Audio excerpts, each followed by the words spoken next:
تو میں یہ درمیان میں گفتگو کا ایک جملہ آیا، تو میں جب قبر میت کے سامنے کھڑا ہوا تو مجھے امجد کی 2 روایاں یاد آئیں، گفتگو کو سمیٹ رہا ہوں کہ ضائع فرما نہ سرفروشی کو میری، اے اللہ، یعنی عزیز احمد خان مرحوم کی طرف سے میں نے یہ کہا کہ ضائع فرما نہ سرفروشی کو میری،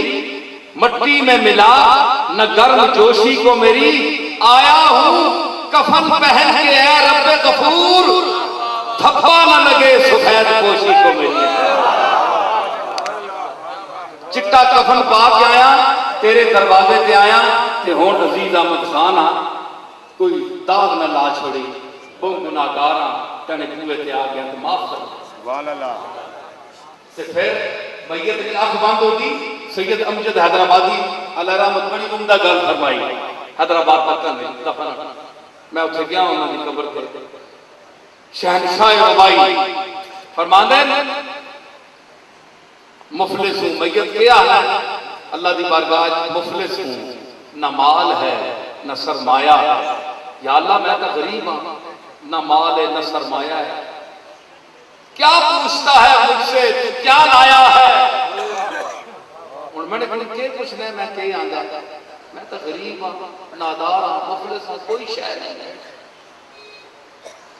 مفلس ہوں، نہ مال ہے نہ سرمایہ ہے، کیا پوچھتا ہے مجھ سے تو کیا لایا ہے؟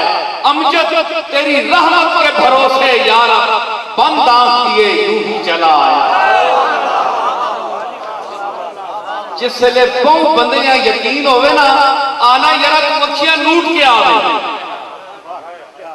ایک محاورہ ہے نا اکھیاں نوٹ کے آوے یارا تانا کام ہویا ہے، امجد آنا ہے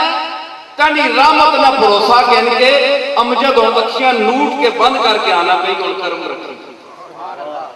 تو یہ انسان کا حال ہے، آپ کا ہو میرا ہو کسی کا بھی ہو، ہم نے اللہ کے بارگاہ میں اسی طرح جانا ہے اور یہی عقیدہ اور یہی نیاز لے کر ہم جائیں گے تو ہماری بخشش کا امکان ہے کہ ہمیں اللہ تعالیٰ بخش دے گا۔